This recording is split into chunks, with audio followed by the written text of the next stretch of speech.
To keep yourself updated, subscribe to Indigo Learn and click the bell icon and download our app OneFin to start learning on the go. Hello friends, my name is Sriram and this is the course on financial modeling. Before we start the course, let me first tell you a story. In the pre-COVID world, all of us have gone to cafes, restaurant, coffee shop, dhaba. So we've gone to multiple places, right? So imagine, we are in the pre-COVID world and you have a coffee shop, right? Or a restaurant. You have a coffee shop or a restaurant on one side of the road, in this side of the street. And you just started this year. You, let's say, invested some 20 lakhs of money in that. And once you started your business, you built up a very good menu. You had great chefs. It's in a prime retail location, and you started getting a lot of business. Everyone in and around the area started coming to your coffee shop. In your coffee shop, in the first year, remember you had put 20 lakhs as investment, right? In the first year, let's assume that you made 1 crore of sales. Out of that 1 crore, you paid your employees, you paid your staff, you paid the rent, you paid all the expenses, you paid the taxes. After everything, let's assume that you had 50 lakhs left, right? It's a big sum, right? So you had 50 lakhs left. You did great business first year. Then you realize that, this is a great business. I'm doing very well. Let me put, more efforts. So next year, you put more efforts. And next year, this 50 lakhs number profit, right? 50 lakhs profit grew to 1 crore. You made 1 crore profit in the second year. Then, soon enough, other people in the area realize that this is a great location, great business, and there's only one coffee shop. So, one of your competitor puts up a place on the opposite side of the street, just ahead, right? They put up another place and they also bring great menu. They have a great, they put a lot of lights, they have great interiors, and they do a lot of stuff. They try to imitate you in certain things, but they do great stuff. And in the very first year, they also achieve some great turnover. Let's assume they also achieve 1 crore. But what has happened to your business? You realize that your business has come down by half. First year you had made 50 lakhs profit. Second year you had made 1 crore profit. So this 1 crore profit in the third year comes down to 50 lakhs. Because your competitor is also just across the street. He's also earning some money. And let us assume, for sake of simplicity, that the very first year, he makes profit of 50 lakhs and you make profit of 50 lakhs, right? Now, this goes on for a couple of more years. You both are competing very well, neck to neck. You do something great, he does something great, then he does something different, you do something different. And finally, at one point of time, both of you are doing very well. Each one of you is earning, let's say, 2 crores, 3 crores profit every year. Assume, argument say 2 crore, right? So you earn 2 crores, he's earning 2 crores. After a point of time, one day, due to some misfortune, I don't know what the misfortune is, some misfortune, your competitor lands into a problem. The poor guy, he has no money, so he has to sell off his restaurant. He has to sell off the entire business.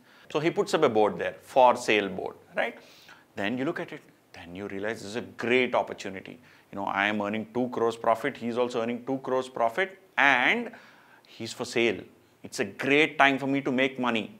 So why don't I buy his shop? And I'll have one stop on this side, I'll have another coffee shop on that side, and I can literally start minting money. This is what you think. But here comes the problem. You're aware of your business. You're also broadly aware of the business of your competitor. Broadly, because you're in the same area, you know what happens, you know his menu, you broadly know the cost structure and all of that stuff. But you don't know how much to pay. You think that it is worth some X crores. Your competitor may think that it is worth some Y crores. How do you arrive at that X? How do you arrive at the number which you have to pay to your competitor?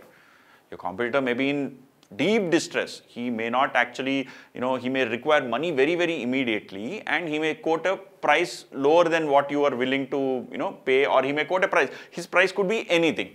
But keeping that fact aside, if someone were to ask you, how much will you pay to buy that particular coffee shop? What would your answer be? Do you have an answer? Maybe you quote a number 5 crores, 10 crores, but how do you quote? How do you get to that number? How did you arrive at that 10 crores number? How did you arrive at that 5 crores number? So how do you decide how much to pay? That, my friend, is a $1 million question. That is where comes in financial modeling. The entire process of valuation of your competitor's business, in this case, you're trying to acquire the coffee shop, which is your competitor, that valuation can be done using a financial model. It can also be done without using the model, but most preferred method, or rather the most commonly used method for arriving at valuation, is by actually preparing a financial model and then, looking into the numbers, looking into the business, looking into the operations, because the financial model allows you to look deep into the business. And also to evaluate the various parameters which you think are very critical or very important for a business to function properly. So it gives you all of that in a single snapshot. That is what is a financial model. So friends, you are planning to acquire the business of your competitor. So what all would you consider? What are all the factors that you would consider when you try and do an acquisition? Because you're in the same line of business, you know a lot of in-depth stuff, right? You know a lot more about how the business operates. You know what are the rental costs, you know what is the average salary of a chef, you know what is the average salary of the serving staff, you know what is the average cost of interiors, then you know what is the wastage, you know how to have internal controls. So you have a lot of information on how your restaurant or your coffee shop works, right?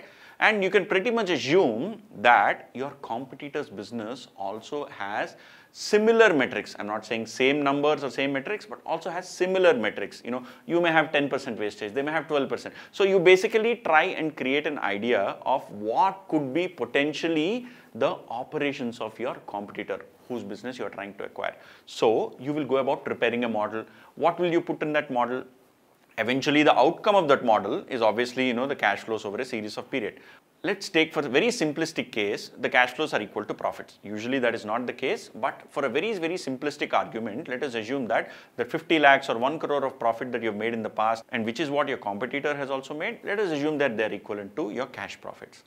Now, the eventual goal is to try and see what are the cash profits for a foreseeable period of time, let's say 5 years, 10 years. How do you arrive at that? You know the business very well, right? Again, you're in the same space, so you know the business very well. So what do? You first start off with projections of, how many customers will come. On an average, how many people will turn up every day?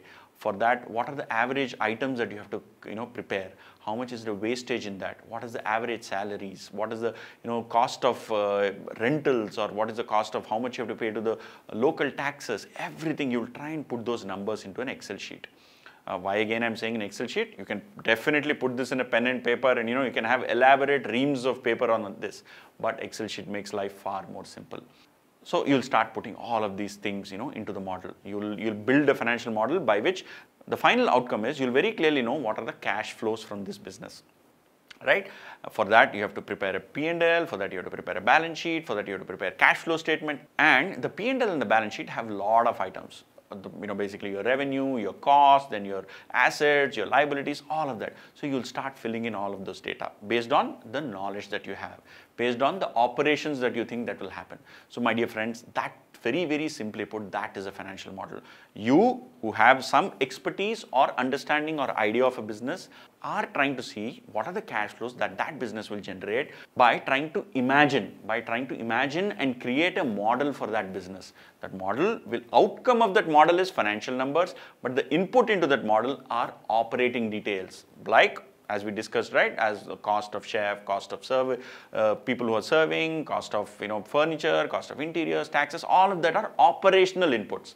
And the outcome that you get out of that is your financial numbers, right? So you try and create a financial model with operating inputs to arrive at a series of cash flows or a series of profitability numbers, whatever it may be. Try and arrive at a valuation so all of this is used to help you to value that particular business, right? So financial model is the bedrock based on which a valuation is done.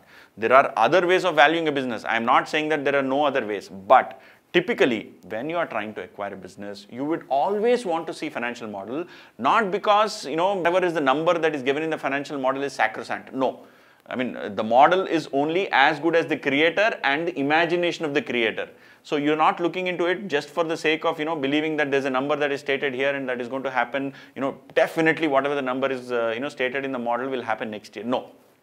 You are trying to look into the model to gain an understanding of those operating levers, those things which will make the business, either improve the margins or decrease the margin. What are the operating levers? Are they same as what they are for your business? If they are, then you'll have a very good understanding. If they're very different, let's say you're running a Chinese restaurant and your competitor was running a, North Indian Mughlai dhaba, right? So how both of them may, see, there are certain items which are common, there are certain expenses which are common, but he may have a higher wastage percentage. How do you know? For probably Chinese, probably a lower wastage percentage. Probably you don't need to use so many fresh items. Probably he needs to use many more fresh items. So you don't know that, right? So all of that, you will use all those operating parameters, all those operating inputs to create financial report or a financial structure, the outcome of which is primarily your profitability or cash generated, or any such one particular metric, so that you can use all of that and arrive at a value. So in our this particular course, which is on financial modeling, we will not deal with valuation as such. We will primarily focus on creating the model. We will definitely focus on certain aspects that are very important from a valuation perspective, but largely, let's say 90-95% of the time, the focus is going to be on how to create the model. And as I said, my dear friends, this is the golden rule. A model is only as good as the creator, and no two people can create the same model. Each one will have a very different perspective. Each one will have a very different outlook of the business, because the entire model depends on the information that you have and the expectation that you have. So you take some information, you believe that something is going to happen, and then you create the model. So friends, we have seen the example of a coffee shop, right? Now let's take the example of Flipkart. We all know that Flipkart was acquired by Walmart, or rather 77% of the stake of Flipkart was acquired by Walmart for roughly about $16 billion. That's a lot of money. It's close to 1 lakh crores, or rather more than 1 lakh crores. Now, when Walmart acquired Flipkart, how did they arrive at that $16 billion number magic? I mean, did it come out of thin air? No, they would have done some calculations, right? They would have done some working, right?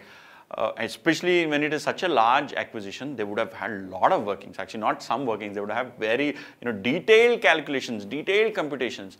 What business is Flipkart in? Flipkart is in the business of e-commerce. So what all does Flipkart do? It, basically buys a lot of goods and then, sells it to all of us. At customers, it sells it to us. Mobile phones, furniture, watches, electronic, multiple things. Food items, basically groceries. They've started groceries. Then they have a lot of other stuff, right? We literally buy everything from Flipkart or Amazon these days. Now, how would, Walmart is in similar line of business, but they're not exactly in an e-commerce business. Specifically, Walmart is actually a US owned company. They have some stores in India. I think they have some few, tens of stores around India, but those are all direct, large wholesale format stores. They're not actually directly retail, and they're not e-commerce retail. So Flipkart, even though these both are in similar retail businesses, that is Walmart and Flipkart, even though they both are in similar businesses, Walmart, when they acquired Flipkart, they only have some amount of information about what the business is.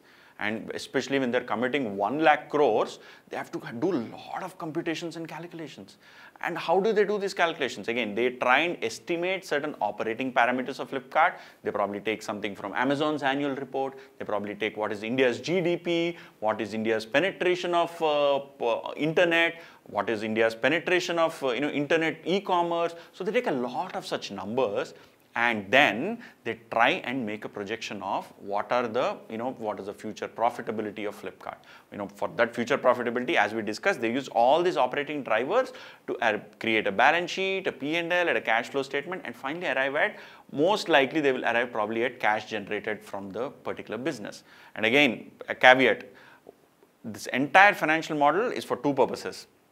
One, the primary important purpose is to understand the business drivers, and second is to help do evaluation, right? It does not necessarily mean that the valuation is 100% done based only on the financial model. There could be other factors at play based on which the valuation could be done. We will discuss them later when we probably, when we launch the module on valuation, we can discuss that. But it is bedrock of valuation. It is one of the most critical and important aspects when you do valuation. So as we discussed earlier, we will discuss more and more about how this entire financial model is done. How do we create this, future cash flows? How do we, input these operating drivers, and how to make sense of it all? And again, it is not necessary that it has to be in Excel, but Excel is the most comfortable way of doing a financial model, right? So that, my dear friends, was the introduction of financial modeling. I am your instructor, Sriram. I am a chartered accountant. I'm also a chartered financial analyst of USA, and I'm a graduate of ISB Hyderabad. I have extensive experience in creating financial models. In the earliest part of my career, I worked in an investment bank in their equity research team, where I used to cover large corporates, multi-billion-dollar corporates, Indian corporates, which were listed on NSE and BSE, and I used to create their financial models based on public information. After that, I joined another large corporate in their M&A team. Murugappa Group. I was in the M&A team of their flagship company, Coromandel Fertilizers. There, I had led a couple of very large multi-million-dollar acquisitions. I had created multiple financial models. Post that, I actually moved into a startup. And as part of the startup, again, financial modeling was required when we had to pitch to a lot of VCs and firms who were interested in acquiring stake in us. I also did a lot of debt. Both in my role in Coromandel Fertilizers as well as in my previous startup, where I helped both of them raise a lot of money, and there also we needed financial models. In fact, we had interacted with several banks as part of both when I was in Murugappa Group as well as when I was employed in the startup. In both the places, I had to create extensive models, for the business and for the people who are willing to lend, and so on and so forth. And now I'm part of IndigoLearn, and even IndigoLearn is a startup, and even here I actually create financial models when we approach various investors for funding. So I've had fairly long experience in creating financial models, and I have experience in creating financial models for varied purposes. I have it for equity research, I have done this with M&A, I have done it for divestment, I have created financial models for debt raising, I have created financial models for international debt raising, and then I've created financial models for startup, then I've created financial models for my own business. And I've also created a lot of financial models for our own internal planning purposes.